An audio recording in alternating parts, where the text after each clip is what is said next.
There is grandeur in this view of life. Welcome to Evolution Talk with Rick Coast, an introduction to the oldest story ever told.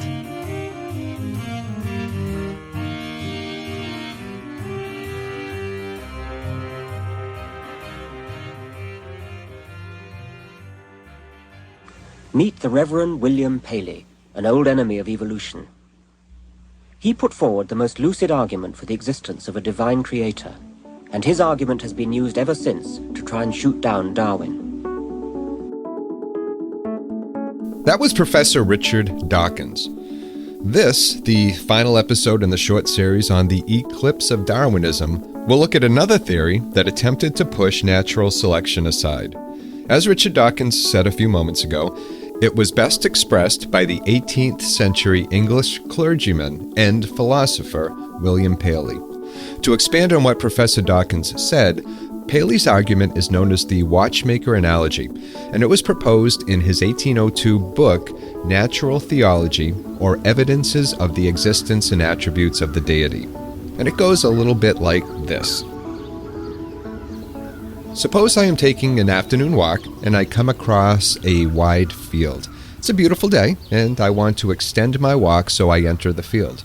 While I admire the birds and the flowers, I come across a rock.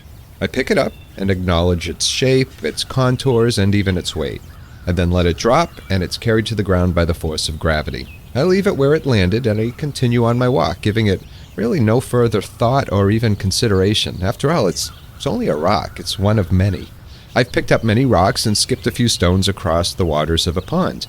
Now, were you to ask me how the rock got there, where I found it in the field, I'd probably shrug and say I had no idea.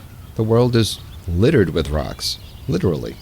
Glacial, volcanic activity, and geological processes break larger rocks apart and either carry them away to be deposited elsewhere, or they leave them where they are formed.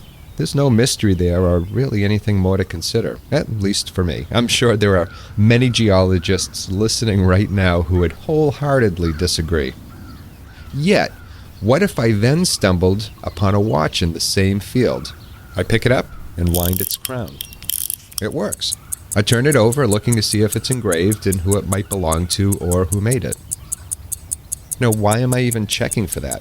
Why didn't I disregard it like I did the rock? Well, for starters, it's a watch. It's not a stone. There's some value there. But if someone were to tell me it was formed by natural processes like the rock, I would say they were either lying or insane.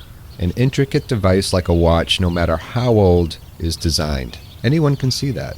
It had a creator, and there was a purpose behind its creation. There's an intelligence behind its creation.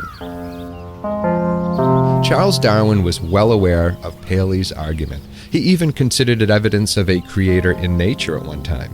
As Paley suggested, a watch pointed to a creator, and so too does nature in all of its intricacies. It's an elegant argument. As a teenager, I myself remember marveling at how nature seemed to be designed. Trees consumed carbon dioxide through photosynthesis and produced oxygen. We consume oxygen and produce carbon dioxide as a byproduct of cellular respiration. It's a perfect symbiotic relationship. I couldn't help but imagine it was designed to be that way. And that design pointed to a designer with a capital D, or capital G for that matter. Now, this is what Darwin struggled with. As he said himself in a letter to his friend Joseph Hooker in 1856, 3 years before On the Origin of Species was published.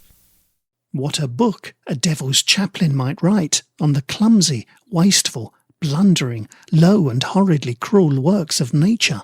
My God, how I long for my stomach's ache to wash my hands of it. An interesting side note, Darwin didn't make up the term devil's chaplain. It was used to describe the English Reverend Robert Taylor. Now, he was a controversial figure, or Taylor was, in the early 19th century for his sermons claiming God and the devil were one and the same. Well, the devil's chaplain aside, as Darwin continued to develop his theory of natural selection, the thought that his theory went against everything he'd once considered to be true aided him. Darwin abhorred confrontation and preferred civil discussion through letters. But Paley's ghost haunted him until his death in 1882. It was after his death that the vultures circled and alternative theories rose to claim true knowledge on the driving force behind evolution. With the eventual synthesis of natural selection and genetics, the other theories we've touched on over the last few episodes fell by the wayside. But they never truly died. Ideas evolve too. Lamarckism, for example. Today, particles of Lamarck's theory, like genes, live on in the study of epigenetics. Remnants of mutationism can be found in the phenomenon of pleiotropy. This is when a single gene affects multiple phenotypic traits. It, of course, doesn't result in the single-step evolution of a new species, but a hint of mutationism isn't far behind. An example of this would be the frizzle gene found in chickens and discovered in 1936 by geneticists Walter Landauer and Elizabeth Upham. This is when the feathers of the chicken curl outwards instead of inwards, giving it a fuzzy appearance. The same gene that results in those fuzzy feathers affects body temperature, digestion, blood flow, and the number of eggs laid. So, what about Paley's Watchmaker? Natural theology, as Paley's 1802 book identified, far outlived Paley himself, who died in 1805. American biologist Asa Gray, writing in the late 19th century, advocated for a form of natural theology while maintaining a long-distance friendship with Darwin. Natural theology also evolved, and we touched on this a few episodes ago with the idea of orthogenesis. Orthogenesis, as proposed by Teilhard de Chardin and others in the 20th and 21st century, look at evolution as being directed towards something, perhaps perfection, perhaps something else. Ultimately, according to orthogenesis, there's a purpose behind it. Now, what the purpose is, either conscious or not, is sometimes left up to the person who considers it. It could be an internal or an external driving force. Noted biologist Ernst Mayr, not one to mince words, put it this way. Teleology said, and there were whole evolutionary theories, the orthogenetic theories, Teilhard de Chardin, with his omega principle, is a case. Fairfield Osborn, with his Henry Fairfield Osborn, with his Aristogenesis, the Russian evolutionist Berg, with his nomogenesis. All these authors said there's something in living nature that leads to progress and ever greater perfection. And that was because they had a belief in cosmic teleology. Well, every year, just about every year, a new book comes out on teleology, and always it's a complete mess. Darwin's evolution by natural selection is beautiful in its simplicity. It explains why we are surrounded by the wonderful organisms and animals we share this world with. It doesn't seek to explain how it all began, from the time of the Big Bang to the present, but it does give us insight into the present as well as our past and how life evolved. Notice I didn't say progressed. Who knows what the next 1,000,000 or so years may bring? Now, regardless of your own personal views about the abundance of nature and its many forms, we can all agree on a few things. I'll step aside for Irish theologian Alistair Edgar McGrath, who promotes evolution, to say a few words taken from Oxford Conversations. There's this wonderful world we inhabit.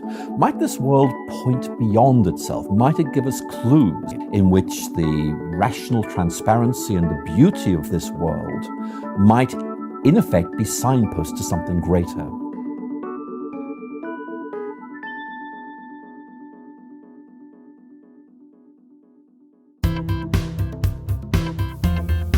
I hope you enjoyed today's episode of Evolution Talk. I'm Rick Host, and you can find show notes and source material and ways to support the show at evolutiontalk.com. Links to get there are in the episode notes. If you find value in this show, please consider supporting it. You can also find ways to contact me at the site. I'd love to hear from you. And I hope your week is going well, and until next time, please take care of yourself.